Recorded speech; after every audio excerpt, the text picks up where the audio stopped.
औज़ुबिल्लाहि बिस्मिल्लाहिर्रहमानिर्रहीम। फिजिक्स की जनाब हमारी क्लास है, सेकंड ईयर फिजिक्स है। चैप्टर नंबर 12 हम पढ़ रहे थे, हमने शुरू किया था चैप्टर 12 और इलेक्ट्रोस्टैटिक्स इसका नाम है।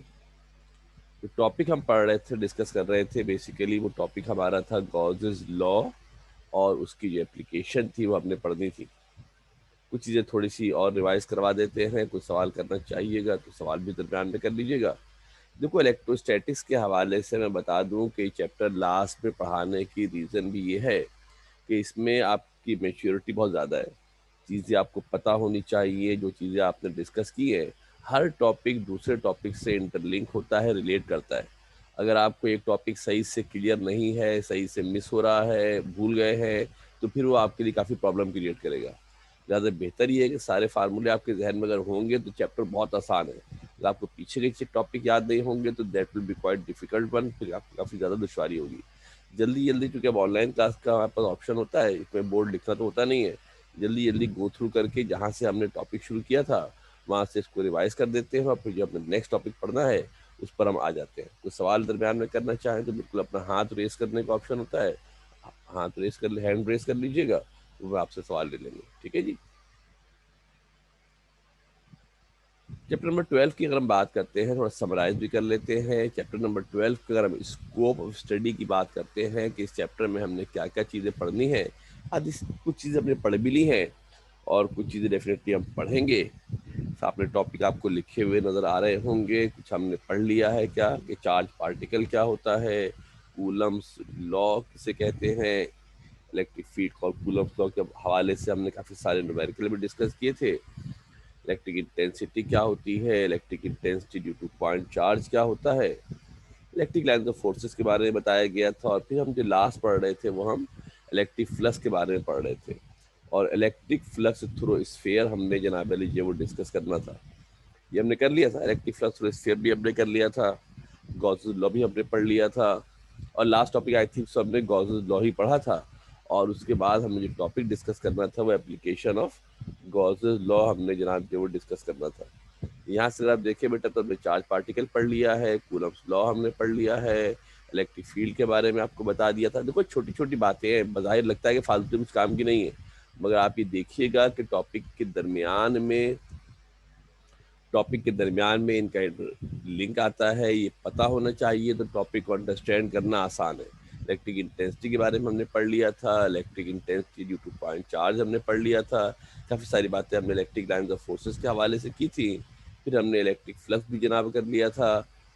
अभी कोशिश करता हूँ कि जल्दी जल्दी थोड़ा सा इसको गो थ्रू भी कर लेंगे। इलेक्ट्रिक फ्लक्स थ्रू स्फीयर भी कर लिया था और गॉस लॉ भी कर दिया था।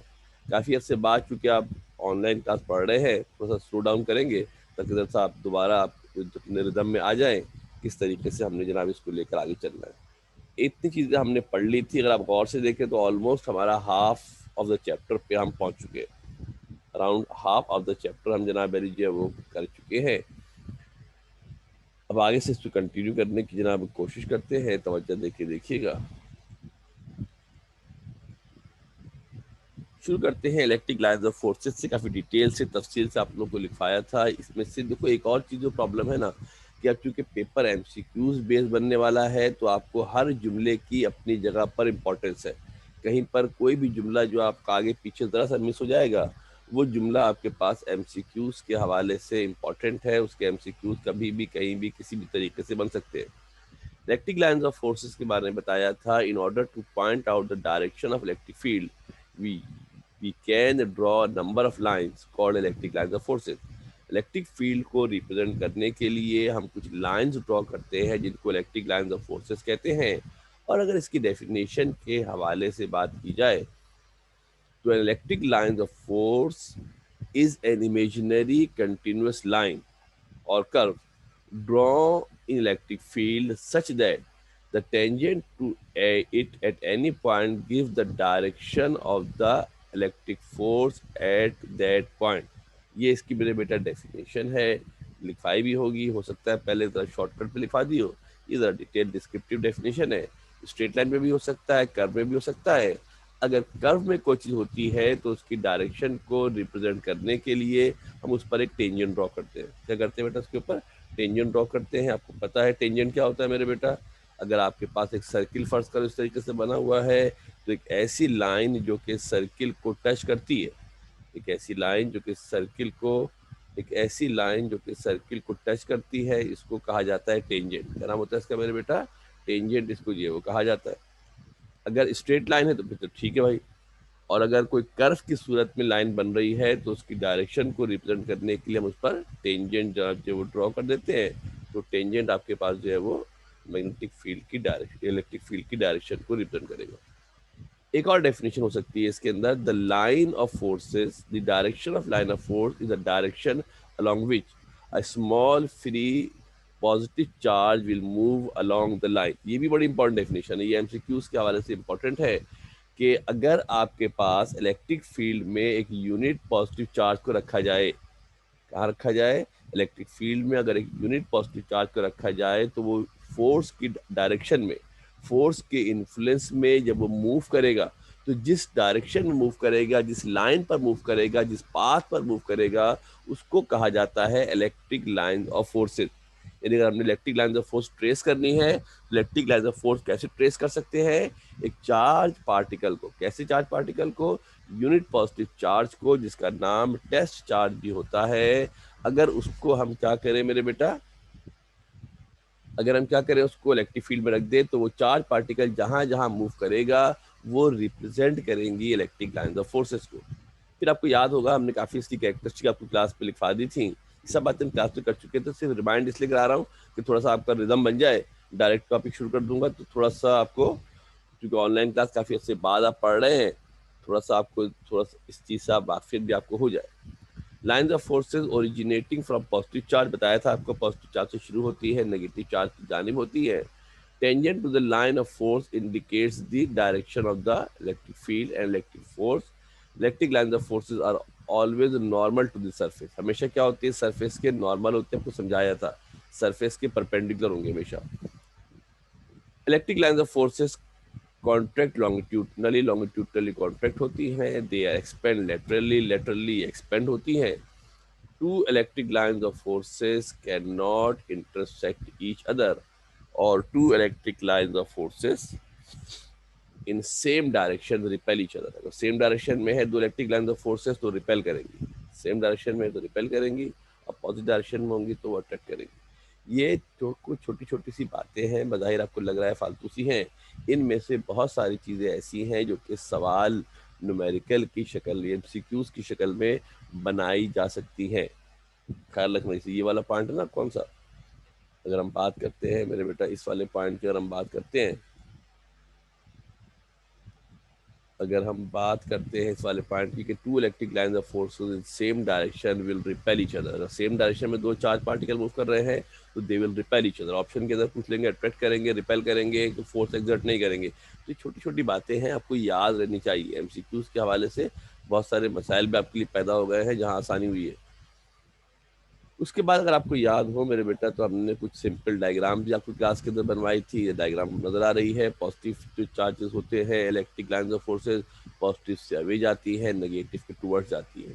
अगर दो आपके पास चार्ज पार्टिकल मौजूद है, एक पॉजिटिव है एक नेगेटिव है, एक चार्ज पार्टिकल मेरे बेटा अगर आपके पास, जहाँ देख लो, अगर एक पॉजिटिव है तो electric lines of forces outward है, बाहर की जानिब है, नेगेटिव है तो कहाँ है मेरे बेटा? इनवर्ड है।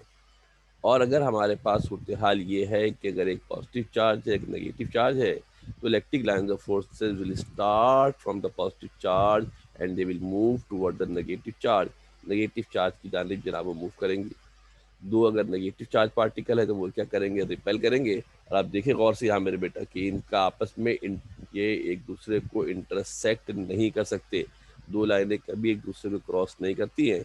दो पॉजिटिव पॉजिटिव होंगी तब भी क्या करेंगे बेटा आपके पास? वो रिपेल करेंगे। एरोस का ख्याल रखना कि जब नेगेटिव होता है तो टुवर्ड्स बनता है, पॉजिटिव होता है तो हमारे पास जनाब जवाब बनता है। अगर दो प्लेट ऑफ चार्ज हमारे पास है, अगर हमारे पास मेरे बेटा दो प्लेट ऑफ चार्ज है, एक पॉजिटिव प्लेट एक नेगेटिव प्लेट है, तो लाइंस परपेंडिकुलर, ख्याल रखना प्लेट सरफेस के जो इलेक्ट्रिक लाइंस ऑफ फोर्सेस होती है परपेंडिकुलर होती है, और डायरेक्ट करती है from positive charge to negative charge, जनाब ये वाली जो है वो डायरेक्ट करती है। एंड लास्टली एंड फाइनली अगर हमारे पास एक पॉजिटिव चार्ज एक नेगेटिव प्लेट है, तो इसके दरमियान जो हमारे पास इलेक्ट्रिक लाइन्स ऑफ फोर्सेस है, that will start from the positive charge and will and toward the negative charge. ये हमने यहाँ तक किया था। कोई सवाल करना चाहें तो सवाल कर लें उसके ऊपर। किसी ने कोई सवाल करना है इसके ऊपर? देखो छोटी छोटी बातें हैं, ओरिजिनेट करती है पॉजिटिव से नेगेटिव की जाने जाती है, डायरेक्शन पॉजिटिव से नेगेटिव होती है। ये छोटी छोटी बातें बज़ाहिर आपको बहुत सिंपल लग रही है, मगर एमसीक्यूज की शक्ल में इनको कभी भी कहीं भी एडजस्ट किया जा सकता है। ज़्यादा खसूसी ख्याल रखिएगा कि एमसीक्यूज की शक्ल में कभी भी कहीं भी आ सकते हैं। ये सारी बातें आपके जहन में होनी चाहिए। ठीक है बेटा, तो सवाल इसके ऊपर तो सवाल करना चाहे तो ऑप्शन होता है बेटा रेज योर हैंड का। You can raise your hand, अपना हाथ रेस कर सकते हैं आप, तो फिर आपसे सवाल ले लेंगे माइक जब अनम्यूट कर देंगे। नाउ देन, इसके बाद हमने जनाब टॉपिक पढ़ा था जिसका नाम था इलेक्ट्रिक फ्लक्स। क्या था हमारे पास टॉपिक हमने पढ़ा था जिसका नाम हमारे पास था इलेक्ट्रिक फ्लक्स। हमने टॉपिक जनाब पढ़ा था। अब इलेक्ट्रिक फ्लक्स क्या होता है, ये बहुत इंपॉर्टेंट है। बार बार पढ़ोगे तो बात जहन में आएगी। एक दफ़ा तो रवानी में हम क्लास में पढ़ा देते हैं और क्लास में इतना ऑप्शन होता भी नहीं है कि हम चीज़ों को बार बार रिपीट कर सके। ऑनलाइन क्लास में तो बड़ा फ़ायदा ही होता है कि चूँकि लिखना तो होता नहीं है बोर्ड के ऊपर, पुरानी स्लाइड बनी हुई होती है तो उसको हम बार बार जो है वो शेयर भी कर सकते हैं। ये छोटी छोटी बातें हैं, आपके जहन में रहेंगी तो मामला आपके लिए आसान रहेगा। डेफिनेशन आपको क्या बताई गई थी इलेक्ट्रिक फ्लक्स की? The total number of lines of forces crossing a surface normally is called electric flux. अगर हमारे पास कोई सरफेस मौजूद है और उस पर से इलेक्ट्रिक लाइंस ऑफ फोर्सेस पास कर रही है नॉर्मली, नॉर्मली का मतलब क्या होगा, परपेंडिकुलरली हमारे पास इलेक्ट्रिक लाइंस ऑफ फोर्सेस अगर पास कर रही है तो इलेक्ट्रिक लाइंस ऑफ फोर्सेस की तादाद को इलेक्ट्रिक फ्लक्स कहा जाता है। Number of electric lines of forces होती है। एक और डेफिनेशन इसकी कर सकते हैं क्या मेरे बेटा? The number of imaginary lines drawn in such a way that the attraction of the tangent at any point, attraction ये डायरेक्शन है, direction of the tangent at any point is same as that of electric field crossing the surface normally is called electric flux। या थोड़ा सा change कर देते हैं, attraction नहीं है डायरेक्शन है।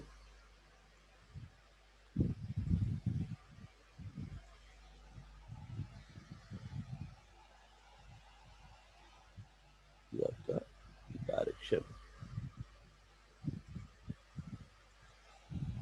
ये आपका डायरेक्शन है।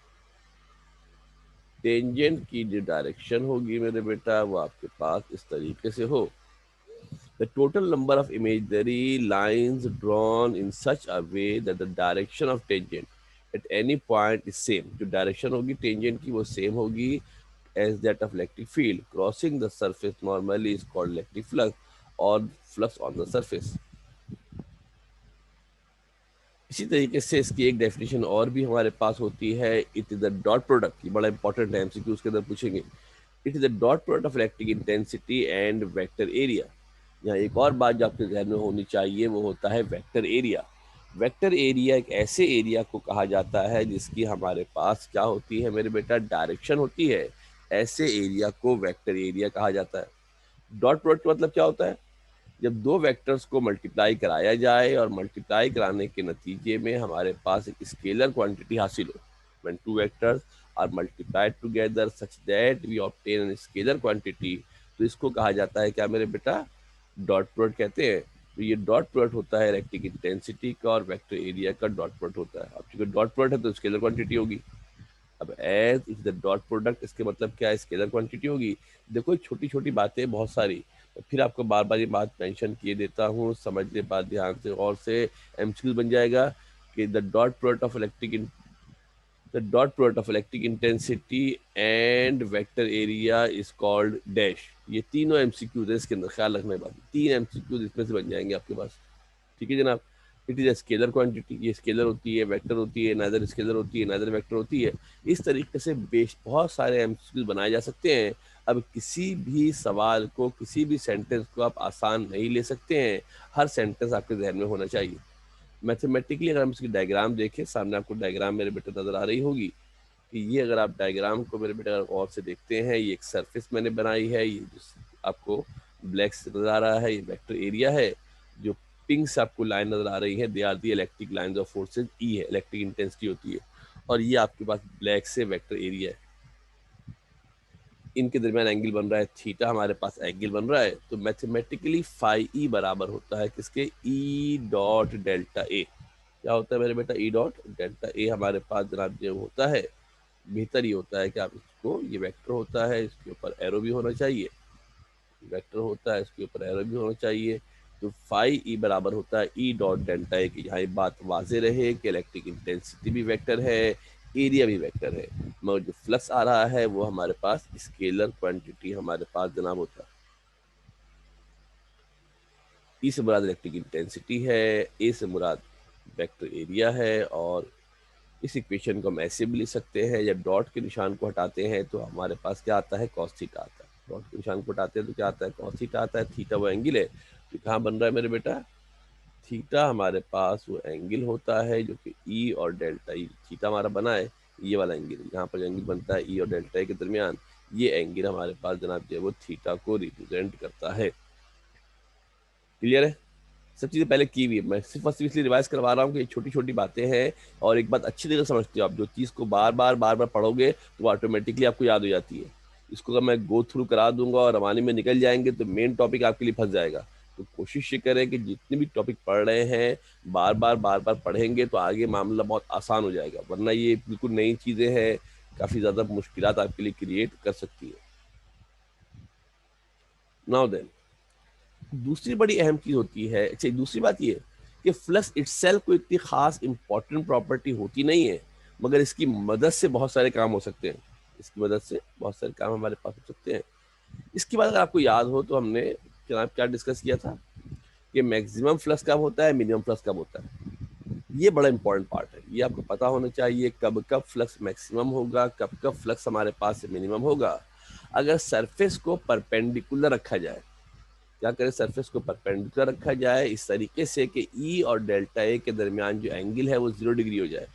कितना एंगल हो जाए बेटा, ई और डेल्टा ए के दरमियान जो एंगल हमारे पास है वो 0 डिग्री हो जाए, तो ऐसी सूरत में maximum number of lines of forces इसमें से पास करेंगी, और ऐसी सूरत में फ्लक्स हमारा मैक्सिमम होगा। ये पॉइंट बहुत इंपॉर्टेंट है, एमसीक्यूज की क्लास से भी इंपॉर्टेंट है, एमसीक्यूज की क्लास से भी इंपॉर्टेंट है, और आगे हम जितनी भी डेरिवेशन करेंगे समझ लेना कि कब मैक्सिमम होगा कब मिनिमम होगा। अगर ये कॉन्सेप्ट आपको है कि कब मैक्सिमम आ रहा है कब मिनिमम आ रहा है, तो फिर आपको ज़्यादा प्रॉब्लम इसके अंदर नहीं होंगी।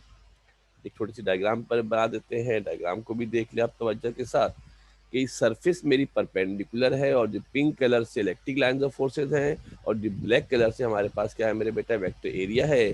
इन दोनों की डायरेक्शन सेम है, इन दोनों की जो डायरेक्शन है मेरे बेटा सेम है। जब इन दोनों की डायरेक्शन सेम है तो एंगल बीच में कितना हो जाएगा, 0 हो जाएगा। जब इन दोनों की डायरेक्शन सेम होगी तो एंगल जनाब क्या हो जाएगा, 0 हमारे पास जो है एंगल हो जाएगा। और जब एंगल 0 हो जाएगा मेरे बेटा, तो फ्लक्स तो अब जानते हैं कि ई डेल ई इंटू ए कॉस थीटा होता है, थीटा की जगह पर 0 आ जाएगा, थीटा की जगह पर 0 आ जाएगा, तो क्या हो जाएगा मेरे बेटा, ई इंटू ए और कॉस 0 की वैल्यू 1 होती है। लिहाजा फ्लक्स हमारे पास that will be maximum, flux हमारा जो है वो मैक्सिमम फ्लक्स हमारा हो जाएगा, ई होगा, E is the maximum flux. याद रखना बहुत इंपॉर्टेंट है, आगे 3-4 डेरिवेशन कराऊंगा, सब में ये बात बार बार आगे फंसेगी। आपको डायग्राम देखते ही अंदाजा हो जाना चाहिए कि यहाँ फ्लक्स होगा कि नहीं होगा। ये बहुत इंपॉर्टेंट पॉइंट होता है, ये बहुत अहम है। मिनिमम फ्लक्स कब होगा, अगर सरफेस इस तरीके से रखी जाए जनाब के इनके दरमियान जो एंगल है वो 90 डिग्री हो जाए, सरफेस पैरेलल होगी, एंगल हमारे पास क्या हो जाएगा, 90 डिग्री हमारे पास मेरे बेटा अगर एंगल हो जाएगा, तो ऐसी सूरत में हमारे पास जो फ्लक्स होगा वो एंगल 90 डिग्री हो जाएगा, तो फ्लक्स हमारे पास जनाब क्या हो जाएगा, मिनिमम फ्लक्स हमारे पास हो जाएगा। डायग्राम की तवज्जो देखिए आप समझ ले, वेक्टर एरिया ऊपर है और इलेक्ट्रिक लाइन ऑफ फोर्सेस आगे की जानिब है, बीच में एंगल कितना बन रहा है, 0 डिग्री हमारे पास एंगल बन, 90 डिग्री, 90 डिग्री हमारे पास एंगल बन रहा है, और इसके बाद ई इंटू ए कॉस थीटा हमारा हो गया, कॉस 90 हो गया, कॉस 90 की वैल्यू हमारे पास 0 होती है, और मेरे बेटा मल्टीप्लाई करेंगे तो आंसर विल बिकम 0, आंसर हमारे पास जो 0 हमारे पास जो आंसर हो जाएगा। ये हमारे पास जनाब मैक्सिमम और मिनिमम फ्लक्स है, ये बहुत इंपॉर्टेंट है, आपको डायग्राम देख के अंदाज़ा हो जाना चाहिए कि कब फ्लक्स मैक्सिमम होगा कब फ्लक्स हमारा मिनिमम होगा। नाउ देन इसके बाद अगर आपको याद हो कि हमने फ्लक्स थ्रू स्फीयर कराया था, जल्दी जल्दी कर लेते हैं, जल्दी जल्दी इसको भी कर लेते हैं। एक हमारे पास स्फीयर है, ये हम लास्ट क्लास में कर चुके थे, सब कर चुके हैं पहले ही। सिर्फ और सिर्फ करवाने का मकसद ये है कि थोड़ा सा आप ऑनलाइन क्लास के रिदम में भी आ जाए, ऑनलाइन क्लास के रिदम में भी आप आ जाएं, और फिर थोड़ा सा आपको, क्योंकि काफ़ी से बात पढ़ रहे हैं, तो ज़रा सा आपको आइडिया भी रहे किस तरीके से सूरत हाल होगी। ये हमारे पास मेरे बेटा एक अदद स्फीयर हमारे पास जो वो मौजूद है, और स्फीयर के सेंटर में एक चार्ज रखा है। तो स्फीयर हमारे पास होगा, उसकी सरफेस भी होगी, स्फीयर जो हमारे पास होगा उसकी सरफेस भी हमारे पास होगी, और उस सरफेस में से क्या पास करेंगी, उसके सरफेस में से इलेक्ट्रिक लाइंस ऑफ फोर्सेस पास करेंगी। क्या पास करेंगी मेरे बेटा, इलेक्ट्रिक लाइंस ऑफ फोर्सेस इसमें से जनाब पास करेंगी। इसके लिए जब इलेक्ट्रिक लाइंस ऑफ फोर्सेस पास करेंगी तो definitely they will generate electric flux, वो हमारे पास जनाब इलेक्ट्रिक फ्लक्स प्रोड्यूस करेंगी। इसके लिए हमने फार्मूला मालूम करना है। हम जानते हैं फ्लक्स का फार्मूला होता है ई डॉट ए। जो फार्मूला होता है मेरे बेटा ई इंटू ए, फ्लक्स का हमारे पास फार्मूला होता है। मगर यहाँ पर इस फार्मूले को डायरेक्टली इस्तेमाल करना मुमकिन नहीं है। क्यों मुमकिन नहीं है, यहाँ पर इस्तेमाल करना डायरेक्टली मुमकिन नहीं है। कोशिश ये क्या करो कि डॉट वेक्टर होता है, वेक्टर होता है तो उस पर एरो हेड लगा देना चाहिए, ताकि पता रहे कि इसके अंदर डायरेक्शन। वजह यह है मेरे बेटा कि जो वेक्टर एरिया आपका होगा, कौन होगा बेटा, आपका जो वेक्टर एरिया होगा, उस वेक्टर एरिया की जो डायरेक्शन है वो डिफरेंट पॉइंट पर डिफरेंट होगी, और हर जगह क्या होती है, सरफेस के परपेंडिकुलर होगी। डिफरेंट जगह पर वेक्टर एरिया की डायरेक्शन क्या होगी, अलग अलग होगी, डिफरेंट होगी। इसी तरीके से मेरे बेटा जो इलेक्ट्रिक लाइंस ऑफ फोर्सेस होंगी, कौन होंगी, जो electric lines of, in electric lines of forces की डायरेक्शन भी क्या होगी, डिफरेंट जगह पर डिफरेंट होगी। अगर हम इस फार्मूले को डायरेक्टली इस्तेमाल करने की कोशिश करें, अगर इस फार्मूले को हम डायरेक्टली इस्तेमाल करने की कोशिश करें तो प्रॉब्लम ये आएगा कि इलेक्ट्रिक इंटेंसिटी की कौन सी डायरेक्शन लें, या वेक्टर एरिया की कौन सी डायरेक्शन लें, क्योंकि हर पॉइंट पर, डिफरेंट पॉइंट पर इलेक्ट्रिक इंटेंसिटी और वेक्टर एरिया की जो डायरेक्शन होगी वो क्या होगी, डिफरेंट होगी। और ये हमारे लिए मुमकिन नहीं है कि हम इस फार्मूले को डायरेक्टली इस्तेमाल कर सके। जुमला लिख देते हैं, गौर से देखिएगा। The relation for flux is not applicable directly in this situation. इस सिनारियो में, इस सिचुएशन में डायरेक्टली फ्लक्स मालूम करना मुमकिन नहीं है, because the direction of the electric intensity varies point two point. Electric intensity जिसको मैंने रेड से बनाया है, इसकी डायरेक्शन वेरी कर रही है पॉइंट टू पॉइंट। और इसी तरीके से वेक्टर एरिया, जो वेक्टर एरिया है, उसकी डायरेक्शन भी क्या होगी, पॉइंट टू पॉइंट हमारे पास वेरी करेगी। डिफरेंट पॉइंट पर इसकी डायरेक्शन क्या होगी, डिफरेंट होगी। अब क्या करें, इसके लिए हम क्या करते हैं मेरे बेटा, इसके लिए हम क्या करते हैं, इसके लिए हम क्या करते हैं मेरे बेटा, कि पूरे वेक्टर एरिया को हम छोटे छोटे पैचेस में डिवाइड कर देते हैं। क्या करते हैं हम, जो हमारे पास वेक्टर एरिया, फर्स्ट करो स्फीयर हमारा है ना, इस स्फीयर को हम क्या करते हैं मेरे बेटा, स्मॉल पैचेस में, छोटे छोटे पैचेस में डिवाइड कर देते हैं। इसके हम क्या करते हैं, बहुत सारे छोटे छोटे हिस्से, छोटे छोटे पैच इसके बहुत सारे बना दिए जाते हैं। पूरे स्फीयर को छोटे छोटे हिस्सों में डिवाइड कर देते हैं, और इन छोटे छोटे हिस्सों में इस तरीके से डिवाइड कर दिया जाता है, देख लो बेटा स्क्रीन पर नजर आपको आ रहा होगा, छोटे छोटे हिस्सों में डिवाइड कर दिया जाता है, और इस तरीके से डिवाइड किया जाता है कि हर हिस्से पर वेक्टर एरिया, और हर हिस्से पर वेक्टर एरिया और मेरे बेटा किसकी डायरेक्शन, छोटे छोटे पैचेस के अंदर डिवाइड कर देंगे। हर पैच के अंदर वेक्टर एरिया की डायरेक्शन और ई की डायरेक्शन सेम होगी। यहाँ अगर आप गौर से तवज्जो दे के मेरे बेटा देखो, एक पैच मैंने यहाँ पे लिया है, ये छोटा सा हमारा पैच है, और इस तरीके से पैच लिया गया है कि डेल्टा ए और ई दोनों की डायरेक्शन क्या है, हमारे पास सेम डायरेक्शन हमारे पास जो वो मौजूद है। और आपको पता है जब डायरेक्शन सेम होती है तो फ्लक्स होता है मैक्सिमम, जो पीछे बताया आपको, जब डायरेक्शन सेम होगी तो फ्लक्स क्या होता है, हमारा मैक्सिमम होता है। इस हवाले से बहुत इंपॉर्टेंट है कि डायरेक्शन सेम होगी तो फ्लक्स मैक्सिमम होगा, और परपेंडिकुलर होगा तो फ्लक्स हमारे पास जीरो हो जाएगा। क्या किया हमने, the relation for flux is not applicable directly in this situation because the direction of electric intensity varies point two point. यहाँ देख ले गौर से, जो हम बात आपको बताना चाह रहे हैं, यहाँ तवज्जो देके देखिएगा। The direction of electric intensity is not applicable directly because the direction of electric intensity varies point to point, vary कर रही है हमारे पास। ठीक है मेरे बेटा।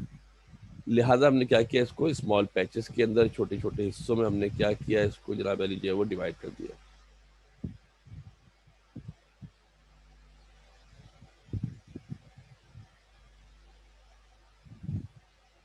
ठीक।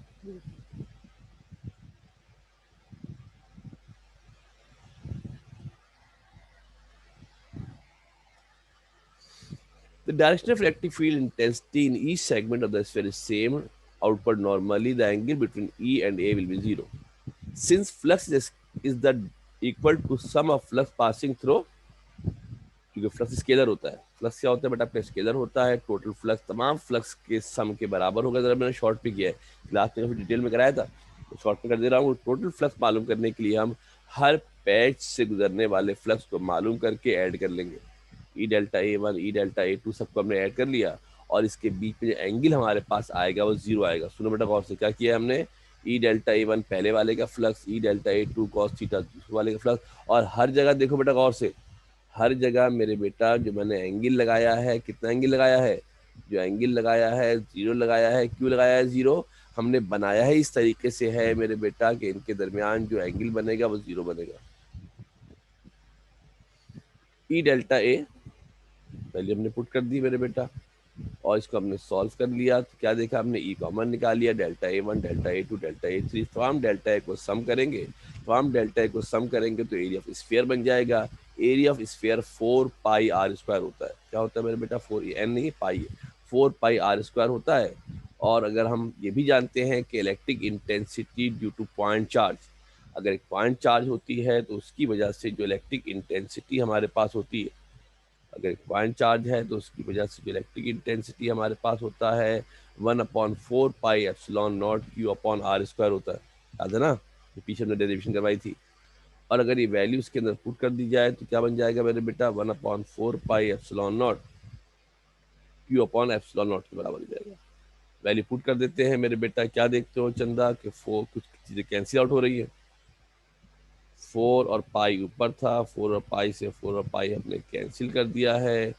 और इसी तरीके से जो आर था मेरे पास, मेरे बच्चा आर भी हमारे पास क्या वो कैंसिल हो जाएगा, और Q/एप्सिलॉन नॉट के बराबर हमारे पास फ्लक्स आ जाएगा। और अगर डायरेक्टिक मीडियम आ जाए दरमियान में, ये हमारे पास, ठीक है मेरे बेटा, ये हमारे पास जनाब एक्सप्रेशन हो गई इलेक्ट्रिक फ्लक्स थ्रू स्फीयर। ये फार्मूला भी बहुत इंपॉर्टेंट है, एमसीक्यूज के हवाले से भी ये फार्मूला पूछा जा सकता है। ठीक है मेरे बेटा, सही है। आगे चलते हैं। और इसके बाद जो टॉपिक हमने क्लास में किया था लास्ट, वो हमने किया था गॉस लॉ। लास्ट हमने टॉपिक किया था, इसके बाद वो टॉपिक हमारे पास जो था वो कौन सा था मेरे बेटा, गॉस लॉ का हमने जनाब टॉपिक जो था वो किया था। लास्ट हमने टॉपिक किया था वो गॉस लॉ किया था। गॉस लॉ क्या कहता है, बहुत इंपॉर्टेंट भी गॉस लॉ है, इंट्रोडक्शन है गॉस लॉ का। क्या कहता है, Gauss law is the quantitative relation which applies to any closed hypothetical surface called Gaussian surface to determine the total flux passing through the surface area and the net charges Q enclosed by the surface। किसी भी close surface में जो total number of charges मौजूद हैं, उस पर से गुजरने वाले फ्लक्स और को फ्लक्स को डिटरमाइन करता है गॉस लॉ। स्टेटमेंट बड़ी सिंपल सी थी, क्या मेरे बेटा, the total electric flux through a closed surface is equal to 1/epsilon naught times the total charges enclosed by the closed surface। ख्याल रखिएगा, याद आपको होना चाहिए। ये भी ख्याल रखना, एक और चीज़ आपको बता दूं मैं कि एग्जाम में ऐसा भी हो सकता है कि आपको एक स्टेटमेंट लिख दे और नीचे 4 लॉस के नाम लिख दे। क्या करें मेरे बेटा, स्टेटमेंट लिख देंगे आपको कि भाई स्टेटमेंट लिखी हुई है, क्या लिखा हुआ, the total outward flux through a close surface is 1/epsilon times is called dash, Gauss's law, ampere law, coulomb law, joule law. तो इस तरीके से भी आपको डेफिनेशन भी याद होनी चाहिए। ठीक है जनाब, और ये डेफिनेशन इसलिए भी इम्पोर्टेंट है कि आप कुछ अगला सवाल पूछेंगे एप्लीकेशन का, तो उसमें आपको पहले बोलेंगे कि गॉस लॉ को डिफाइन करें और उसके बाद उसकी एप्लीकेशन करें। ये हमारे पास एक क्लोज सरफेस है, किसी भी शेप की हो सकती है, ऑफ एनी पॉसिबल शेप, किसी भी शेप की हमारे पास एक सरफेस जनाब जो हो सकती है।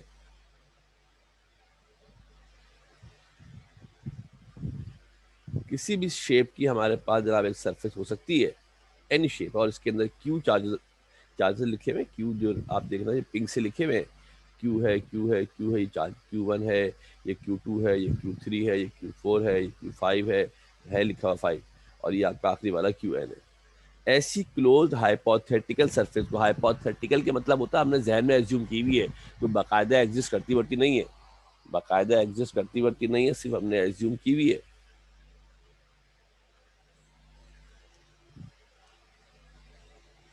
बाकायदा हमारे पास जो है वो एज्यूम हमने की हुई है, एग्जिस्ट बाकायदा करती नहीं है। The total outward flux through any closed hypothetical surface called Gaussian surface is 1 upon epsilon naught times the total charges enclosed in the closed surface. Mathematically इसका फार्मूला क्या था, phi e बराबर होता है किसके मेरे बेटा, 1 upon epsilon naught into total charge। क्या होता है 1 upon epsilon naught into total charge के जनाब बराबर हमारे पास होता है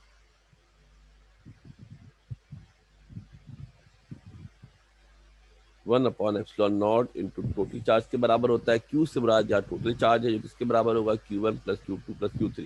इस अगर एक सिंगल पॉइंट चार्ज होता है तो उसके लिए हम स्मॉल क्यू लिखते हैं, और अगर बहुत सारे चार्ज का कॉम्बिनेशन होता है तो उसके लिए हम Q1 plus Q2 plus Q3 plus Q1 उसको कैपिटल Q से रिप्रेजेंट किया जाता है। बहुत सारे चार्ज अगर हम ऐड कर लेंगे Q1 plus Q2 plus Q3 plus Qn, तो ये हमारे पास किसके बराबर होता है, Q के बराबर हमारे पास जनाब ये होगा। अब इसका प्रूफ भी कराया था, अगर आपको याद हो, बड़ा आसान सा सादा सेल सा प्रूफ था। हम क्या करते हैं, एक गॉसियन सरफेस लेते हैं, जैसे कि डायग्राम में आपको नजर आ रहा है, Q1 Q2 Q3 हमारे पास जनाब चार्जेस के अंदर मौजूद है। और हम ये भी जानते हैं मेरे बेटा कि आपके पास जनाब अगर आपके पास एक स्फीयर है तो उसमें से गुजरने वाला flux Q upon epsilon not होता है, लिहाजा Q1 की वजह से क्या हो जाएगा मेरे बेटा, Q1 upon epsilon not, Q2 की वजह से Q2 अपॉन एप्सिलॉन नॉट। हमने हर इस क्या किया, और से देखो ध्यान से बेटा, यहाँ पर हमने क्या किया कि हर चार्ज के ऊपर एक स्फीयर एज्यूम कर दिया, फर्ज कर दिया, मफरूज हमने बना लिया है कि हर चार्ज के ऊपर एक, हर चार्ज पार्टिकल के ऊपर एक स्फीयर मौजूद है, और जब स्फीयर मौजूद है तो उससे गुजरने वाला flux Q upon epsilon not होगा। चार्ज Q1 है तो Q1 अपॉन होगा, Q2 है तो Q2 अपॉन होगा, Q3 है तो Q3 अपॉन होगा, सो टोटल फ्लक्स क्या होगा, सबके सम के बराबर होगा।